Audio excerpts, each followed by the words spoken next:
नमस्कार बंधुरा आमी तुहिन और आमार किचेने आपनादेर सबाइके स्वागत। आजकेर रेसिपि दई पटल। दई पटल तो 19-20 सबाई जानेन किभाबे रान्ना करते हय, किन्तु स्पेशल भावे एकदम कलकातार बांगाली रेस्टुरेंटेर मतो किभाबे दई पटल बानानो हय सेई पद्धतिटा आजके आपनादेर संगे शेयर करब। चलुन देखे निই किभाबे तारा स्पेशल भावे दई पटल बनाय एबं सादा कालारेर किन्तु दई पटल बनाय, तार मध्य किन्तु कोनो लाल लंका बा हलुद किन्तु देवा हय ना। चलुन देखे निই। प्रथमेई निये निয়েছি 500 থেকে 550 ग्राम परिमाणे सादा पटल, एकदम सिजनेर नतून पटल, ताई भाबलाम प्रथमेई दई पटलटा बानिये निই। पटलटाके एबार गायेर जे चोकलाटा आछे पुरो छाड़ाबो ना, छुरी दिए आलतो आलतो करे स्क्रैच करे ओपरेर जे हालका चोकलाटा रयेछे माने हालका छालटा सेटाके स्क्रैच करे तुले नेब। प्रथमे गायेर छालटाके आमी छाड़िए निয়েছি, देखुन सब कटा छाल छाड़ानो हये गेछे। एइबार दुपाश थेके जे बोटार फुलेर अंशटा ओटाओ आमी केटे नेब। एइबार भिडियोते भालो करे खेयाल करे देखुन पटलेर दुपाश बराबरई दुटो करे काटमार्क लागाबो, एकटा सोजासुजी आबार एकटा आड़ाआड़ी भावे। এইভাবে দুপাশ কাটমার্ক লাগালে ভেতর অবধি কিন্তু মশলাগুলো ঢোকে এবং ঝোলটা ঢুকলে পটলটা কিন্তু ভেতর অবধি টেস্ট হয়। সেইভাবেই কিন্তু কাটতে হবে আপনাদেরকে। সেম প্রসেস অ্যাপ্লাই করে আমি সব কটা পটল একইভাবে কেটে নেব। सब कटा पटल आमार काटा हो गेछे, देखुन किभाबे चिड़े निয়েছি सेटा आपनादेरके भिडियोते भालो करे देखिए दिচ্ছি। এইবার ভালো করে পটলগুলোকে একবার ধুয়ে নিতে হবে। ভালো করে ধুয়ে নিয়েছি, দেখুন আমার এদিকের কাজ কমপ্লিট হয়ে গেছে। এইবার পরিমাণ মতো নুন দিয়ে দেব, দিয়ে পটলটাকে ভালো করে মেখে নেব। এর মধ্যে কিন্তু আমি কোনো হলুদ বা লঙ্কার গুঁড়োর ইউজ করব না, যেহেতু আমি গ্রেভিটা সাদা টেক্সচার আনব। এবার পটলটা নুন দিয়ে ভালো করে মাখিয়ে নেওয়ার পর একটা মিক্সার গ্রাইন্ডার নিয়ে নেব। স্পেশাল পেস্ট বানাতে হবে তো দই পটলের জন্য। দিয়ে দেবো 3 টেবিল চামচ পরিমাণে গোটা কাজু, ভাঙা কিন্তু কাজু নয়, ভাঙা কাজু হলে 6 টেবিল স্পুন নিতে হবে। 2 চা চামচ মানে 2 টিস্পুন পোস্ত দানা দিয়ে দিলাম, মানে পপি সিড। এইবার প্রথমে এটাকে ড্রাই গ্রাইন্ড করে নিতে হবে। দেখুন মিহিভাবে ড্রাই গ্রাইন্ড করে নিয়েছি। এবার মিক্সার গ্রাইন্ডারের মধ্যে দিয়ে দেবো হাফ কাপ টক দই, মেজারমেন্ট কাপের হাফ কাপ টক দই মানে কার্ড। দিয়ে দেবো 2টো কাঁচা লঙ্কা। রেস্টুরেন্টে কিন্তু অত্যাধিক ঝালের ব্যবহার করে না, তাই আমি ওখানেও ব্যবহার করছি না। আপনারা যদি পারেন আপনাদের নিজের পছন্দ অনুযায়ী এখানে ঝালের ব্যবহার করবেন।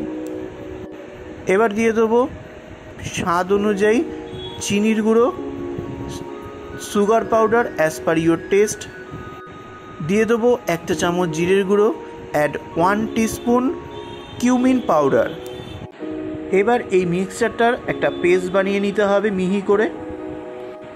দেখুন মিহি পেস্ট আমার বানানো কমপ্লিট হয়ে গেছে। এইবার ডাইরেক্ট রান্নায় চলে যেতে হবে। এবার একটা প্যান বসিয়ে দিয়েছি, প্যানটাকে হাই হিটে ভালো করে গরম করে নিতে হবে। প্যানটা গরম হয়ে গেলে দিয়ে দেবো 4 টেবিল স্পুন সর্ষের তেল, add 4 tablespoon mustard oil. তেলটা ভালো করে গরম হয়ে গেলে এর মধ্যে দিয়ে দেবো এক এক করে পটলগুলো, মানে নুন দিয়ে মেখে রাখা পটলগুলো। পটলগুলোকে বেশ লাল লাল করে একটু ভেজে নিতে হবে, মানে অত্যাধিক লাল নয় আবার একদম ভাজা হবে না এরকমও নয়, না হলে কিন্তু ভালো করে ভাজা না হলে পটল কিন্তু শক্ত হয়ে থাকে। কিছুক্ষণ উল্টে পাল্টে ভেজে নেওয়ার পর লো ফ্লেমে ঢাকা চাপা দিয়ে 5 মিনিটের জন্য পটলটাকে ভেজে নিতে হবে। এতে কি হয়, ভাজাটাও হবে এবং পটলটা নরমও হবে। 5 মিনিট ঢাকা দিয়ে ভেজে নেওয়ার পর আমি ঢাকাটা সরিয়ে দিলাম। দেখুন পটলটা কিন্তু অনেকটাই নরম হয়েছে, সেটা দেখেই বোঝা যাচ্ছে। তারপর আরও 2 থেকে 3 মিনিট উল্টে পাল্টে মিডিয়াম ফ্লেমে ভালো করে ভেজে নেওয়ার পর তারপরে এক এক করে পটলগুলো সব তুলে নেব। আর নেক্সট ব্যাচে বাকি যা পটল ছিল সেগুলো এখানে দিয়ে ভেজে নেব। সেমভাবে ঢাকা দিয়ে আগের মতো করেই সেম প্রসেস অ্যাপ্লাই করে পটলগুলো সেকেন্ড ব্যাচের পটলগুলো ভেজে নিলাম, ভেজে তুলে নেব। এবং লো ফ্লেম করে এখন যেটুকু তেল আছে এই তেলটাকে ফেলবো না, পটলের কিন্তু ফ্লেভার এই তেলের মধ্যে মিশে আছে। এবার এর মধ্যে দিয়ে দেবো 4টে শুকনো লঙ্কা। শুকনো লঙ্কাটা লো ফ্লেমে একটুখানি তেলের সঙ্গে ভেজে নিয়ে দিয়ে দেবো পেস্ট করে রাখা মশলাটা, কাজু পোস্ত বাদবাকি মশলা দিয়ে যে পেস্টটা করেছিলাম সেটা। এবার লো ফ্লেমে এই মশলাটাকে কষতে হবে, মিডিয়াম বা হাই ফ্লেমে দিয়ে কষবেন না, কারণ এর মধ্যে বাদাম বাটা রয়েছে আর বাদাম কিন্তু নিচে খুব দ্রুত লেগে যায়, তাই কিছুক্ষণ এভাবেই লো ফ্লেমে কষবেন। তারপর যখনই দেখবেন একটু ড্রাই হয়ে গেছে তখন মিক্সার গ্রাইন্ডারটা ধুয়ে একটু জল দিয়ে দিতে হবে। এইবার ফ্লেমটা মিডিয়ামে দিয়ে কিছুক্ষণ গ্রেভিটাকে ভালো করে ফুটিয়ে নেব। ভালো করে ফুটে যাওয়ার পর তখন দিয়ে দিতে হবে ভেজে রাখা পটলগুলো, দিয়ে ভালো করে গ্রেভির সঙ্গে মিক্স করে দিতে হবে। এবার পটলের সঙ্গে গ্রেভিটা 2 মিনিট থেকে 3 মিনিট ফুটিয়ে নেওয়ার পর দিয়ে দেবো হাফ কাপ রুম টেম্পারেচারের দুধ। অবশ্যই দেবেন, তাহলে কিন্তু রেস্টুরেন্টের মতো সাদা টেক্সচারের গ্রেভি হবে। এবার দুধ দেওয়ার পর ফ্লেমটা হাইতে দিয়ে একটু কিছুক্ষণ ফুটিয়ে নিতে হবে বলক আসা অবধি। তারপর দিয়ে দিতে হবে 3টে হালকা চিড়ে নেওয়া লঙ্কা ফ্লেভারের জন্য। তারপর ভালো করে মিক্স করে দিয়ে ঢাকনা দিয়ে ঠিক 10 মিনিটের জন্য মিডিয়াম ফ্লেমে এই গ্রেভিটা ফুটিয়ে নিতে হবে পটলের সঙ্গে, যাতে পটলের মধ্যে পুরো রসটা ঢুকে যায়। ঠিক 10 মিনিট পর আমি ঢাকনাটা খুলে নিলাম। দেখুন পটলটা কিন্তু বেশ ভালো করে সুসিদ্ধ হয়ে গেছে। এবার যেটুকু এক্সেস ওয়াটার আছে, মানে গ্রেভিটা একটু পাতলা তরল আছে, সেইটাকে কিন্তু একটুখানি মেরে নিতে হবে, মানে কমিয়ে নিতে হবে। তাই হাই ফ্লেমে ভালো করে এটাকে ফুটিয়ে আপনার পরিমাণ অনুযায়ী গ্রেভি রাখবেন। ঠিক 5 মিনিট ফুটিয়ে নেওয়ার পর ঝোলটা মানে গ্রেভিটা একটু টেস্ট করে নেবেন। টেস্ট করে দেখলাম একটু নুনের পরিমাণ কম আছে, তাই একটু হালকা নুন দিয়ে দেবো।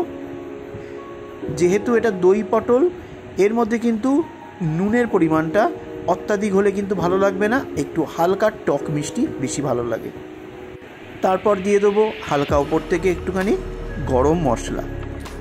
তারপর হালকা হাতে ভালো করে মিক্স করে দিলে এবং যখন দেখবেন গ্রেভিটা বেশ থকথকে হয়ে এসেছে, বুঝবেন দই পটল একেবারে রেডি। কেমন লাগলো রেসিপিটা অবশ্যই কমেন্ট করে জানাবেন। ভালো লাগলে বন্ধুদের সঙ্গে পরিবারের সঙ্গে শেয়ার করতে ভুলবেন না যেন। আর পাশে থাকার জন্য সাবস্ক্রাইব করে বেল আইকন ক্লিক করে অল বাটনটা ক্লিক করতে ভুলবেন না যেন। নমস্কার।